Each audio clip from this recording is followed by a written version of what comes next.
Hello बच्चों, कैसे हो। उम्मीद होगा कि आप लोग अच्छे होंगे और हमारा दुआ भी है कि जहाँ भी रहे स्वस्थ रहें, सच्चे रहें और पढ़ते रहें। आज केमिस्ट्री का चैप्टर नंबर 2 है पाठ अम्ल भस्म लवण। अम्ल भस्म तथा लवण, या बोलो अम्ल क्षार तथा लवण, ऐसे भी बोलोगे। तो पहले का आज जिक्र होगा अम्ल क्या है। अम्ल वह पदार्थ है जो स्वाद में खट्टा होता है, यानी ये भौतिक है। इसको चखेंगे तो मालूम चलता है कि अम्ल स्वाद में खट्टा होता है। तो अम्ल वह पदार्थ है जो स्वाद में खट्टा होता है। दूसरा पॉइंट है कि धातु से अभिक्रिया करके हाइड्रोजन गैस बाहर करता है। जैसे कैल्शियम धातु है और अम्ल से अभिक्रिया करा देते हैं तो कैल्शियम क्लोराइड हाइड्रोजन है तो बाहर कर दिया। आर्हेनियस ने क्या कहा था? आर्हेनियस ने कहा था कि अम्ल वह पदार्थ होता है जिसका जलीय विलयन करने पर हाइड्रोजन आयन देता है, यानी इसको जल में घोल देते हैं तो हाइड्रोजन को बाहर कर देता है। पूर्ण रूप से हाइड्रोजन आयन को बाहर करता है। इसी को कहा जाता है कि आर्हेनियस के अम्ल। आर्हेनियस ने कहा था कि अम्ल वह पदार्थ है जिसका जलीय विलयन करने पर हाइड्रोजन आयन देता है। उदाहरण देखिए, जैसे hydrogen chloride HCl hydrogen chloride, दूसरा नाम है अमाशय रस। इसको अमाशय रस इसलिए कहा जाता है कि ये पेट के अंदर पाया जाता है। और जब पेट में किसी प्रकार का गड़बड़ी हो जाता है, जैसे हम खाना वाना भोज बिया में हम क्या करते हैं, कस के खा लेते हैं तो धुआं डेकार या फूल जाता है। अब कभी तो मिलता नहीं है भोज में, हम चाय धो के फूड़ लेते हैं तो क्या होगा, पेट फूलेगा, पेट में कब्जियत हो जाएगा, गुड़गुड़ करेगा। तो इसके लिए हम इनोसाट और भी रासायनिक दवा है खाते हैं। तो ये हाइड्रोजन क्लोराइड जो है उसको क्या बना देता है, उसमें हाइड्रोजन क्लोराइड मिलता है इनोसाल्ट में। जब पिएंगे तो ये जो अम्लीयता को काट देता है, अम्ल और भस्म के मिलकर वो क्या बना देता है, लवण बना देता है, यानी उदासीन बना देता है, पानी की तरह बना देता है, जिसके वजह से पेट की कब्जियत खत्म हो जाता है। अब सल्फ्यूरिक अम्ल H2SO4 हाइड्रोजन सल्फेट या सल्फ्यूरिक अम्ल कहते हैं। इसका उपयोग बैटरी में करते हैं, जो वाहन के बैटरी ना होता है उसी में, यानी कोई भी प्रकार में बैटरी हो तो H2SO4 यानी हाइड्रोजन सल्फेट सल्फ्यूरिक अम्ल, इसका उपयोग हम बैटरी में करते हैं, वाहन के बैटरियों में या टर्च के बैटरियों में। HNO3 इसको हाइड्रोजन नाइट्रेट कहेंगे या नाइट्रिक अम्ल कहा जाता है। अब नोट याद रखेंगे तो किसी भी अधातु के साथ हाइड्रोजन को जोड़ देते हैं तो वह अम्ल बन जाता है। नोट याद रखेंगे, जैसे देखिए ये नेगेटिव है, ये पॉजिटिव है, हाइड्रोजन जोड़ दिए नेगेटिव के साथ अम्ल बन गया। आगे देखिए, अम्ल के प्रकार। अम्ल दो प्रकार के हैं, परबल अम्ल और दुर्बल अम्ल। तो अम्ल के प्रकार देखेंगे, अम्ल के प्रकार दो हैं, एक नंबर परबल अम्ल और दूसरा है दुर्बल अम्ल। परबल अम्ल, दुर्बल अम्ल। और जरा भी वीडियो के स्किप ना करके देखेंगे और कॉपी कलम लेकर नोट कर लेंगे, ध्यान रखेंगे। और नए होंगे तो ज़्यादा कोई खर्च तो नहीं हो रहा है ना, वीडियो आप देखिए रहे, आप हमारा वीडियो को पढ़िए रहे, तो हल्का टच कर दीजिए सब्सक्राइब पर, लाइक बटन पर और दोस्तों में शेयर कर दीजिए। इससे फायदा आपको है कि सब्सक्राइब किए हैं तो हम जो भी वीडियो लोड करेंगे आप तक पहले पहुंचेगा। शेयर अगर करते हैं तो बच्चा दूसरा पढ़ लेगा, ये फायदा ही है। चलिए तो आगे देखते हैं परबल अम्ल। परबल अम्ल क्या है? तो वह अम्ल जिसका जलीय विलयन करने पर पूर्ण रूप से हाइड्रोजन दे देता है उसे परबल अम्ल कहते हैं। जैसे में देखिएगा, hydrogen chloride, hydrogen sulphate, hydrogen nitrate, या बोलेंगे इसको अमाशय रस, सल्फ्यूरिक अम्ल, नाइट्रिक अम्ल। ये ध्यान रखेंगे, ये पूर्ण रूप से हाइड्रोजन अपना अपना दे देता है। इसका नाम भी ऊपर लिखे हैं, आप लिख सकते हैं। दुर्बल अम्ल देखेंगे, वह अम्ल जिसका जलीय विलयन करने पर हाइड्रोजन आयन पूर्ण रूप से नहीं देता है, यानी आंशिक रूप से देता है थोड़ा सा, उसे दुर्बल अम्ल कहते हैं या कहते हैं weak acid, WEAK, weak acid. अब डबल इन के ना लिखिएगा, वो सप्ताह के नाम हो जाएंगे। WEAK वीक के मतलब कमजोर होता है, एसिड माने अम्ल, कमजोर अम्ल इसको कहेंगे। तो दुर्बल अम्ल वह अम्ल होता है जिसको जलीय विलयन करने पर आंशिक रूप से हाइड्रोजन देता है, उसी को कहा जाता है दुर्बल अम्ल। जैसे देखिए हाइड्रोजन कार्बोनेट यानी बोल सकते हैं कार्बोनिक अम्ल, CH3COOH एसिटिक अम्ल होता है, H3BO3 बोरिक अम्ल होता है। क्या होता है? बोरिक अम्ल होता है। इसी तरह हमारे वीडियो पर बने रहें, आगे देखते रहें। तो चलिए आगे देखते हैं अम्ल के गुण। एक नंबर, अम्ल स्वाद में खट्टा होता है, ये भौतिक गुण है। चख लेंगे और चख कर बता देते हैं कि यह अम्ल है या भस्म है, यानी अम्ल स्वाद में खट्टा होता है। जैसे सिट्रिक अम्ल जो है नींबू, संतरा और अंगूर में पाया जाता है, सिट्रिक अम्ल खट्टा होता है कि ना? खट्टा होता है।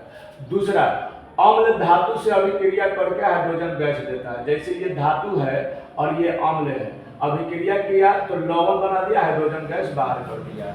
तीसरा देखिए, कुछ अम्ल हानिकारक होते हैं, जैसे बोरिक अम्ल है, इसको हम फेनाइल तेल जो कहते हैं, फेनाइल जो घरों में बोतल नहीं लगाते हैं, साफ करते हैं, फेनाइल तेल बरसात में घर के आरी उरी छींटना चाहिए, सांप उप नहीं आता है, ऐसे पिलुआ पता ये सब नहीं आता है। तो फेनाइल तेल का जो सूत्र होता है इसको बोरिक अम्ल कहते हैं, H3BO3।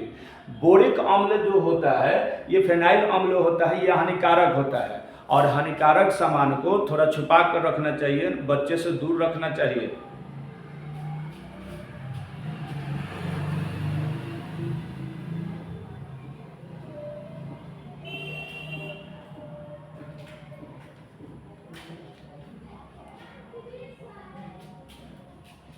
तो H3BO3 ये बोरिक अम्ल है, लिख लीजिएगा बोरिक अम्ल।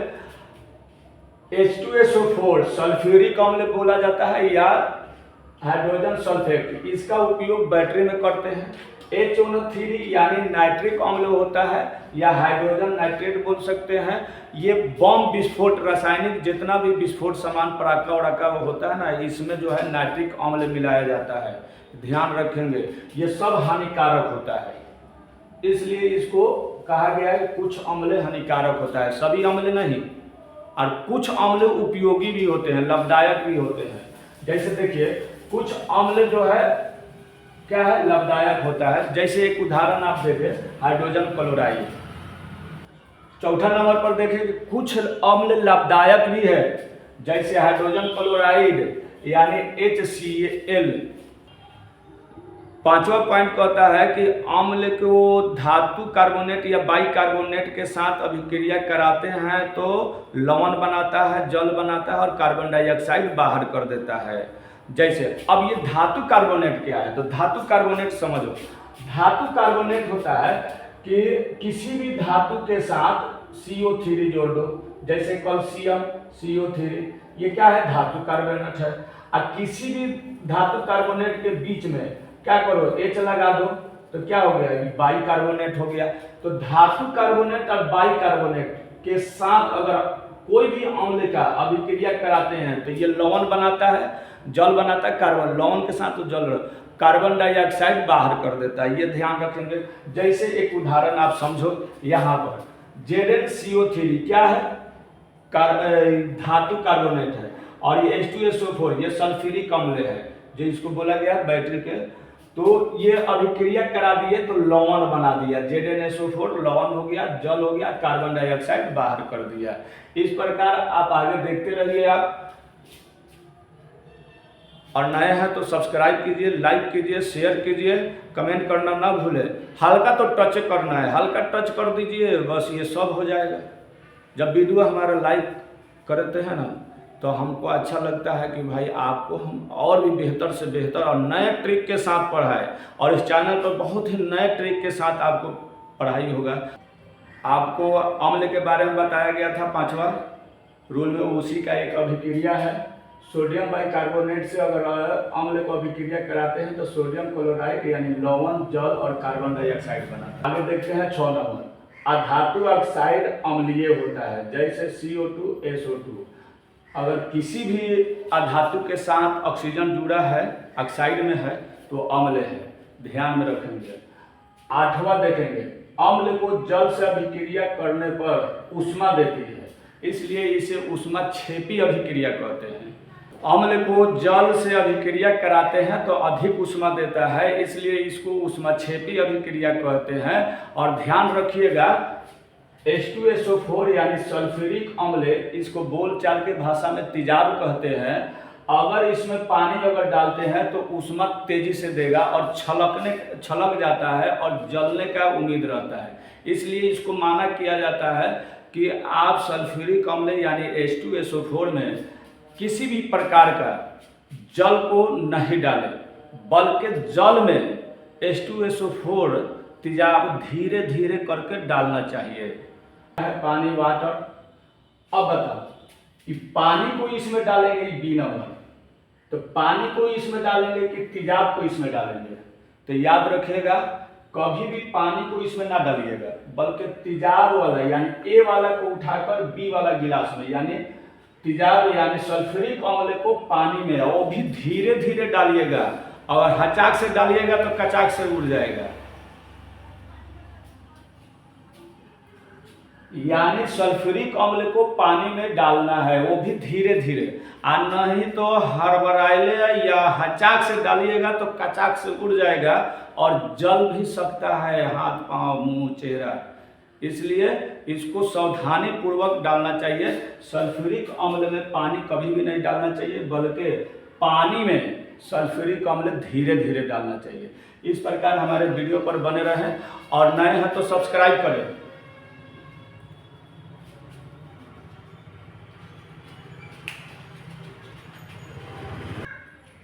इस प्रकार हमारे वीडियो पर बने रहें, नए हैं तो सब्सक्राइब कीजिए और ज़्यादा भी स्किप करके ना देखिएगा। बहुत ही नए ट्रिक के साथ आपको पढ़ाएंगे। आगे देखेंगे भस्म के गुण उपयोगी, या आगे देखेंगे वीडियो को लाइक कीजिए, शेयर कीजिए, सब्सक्राइब कीजिए।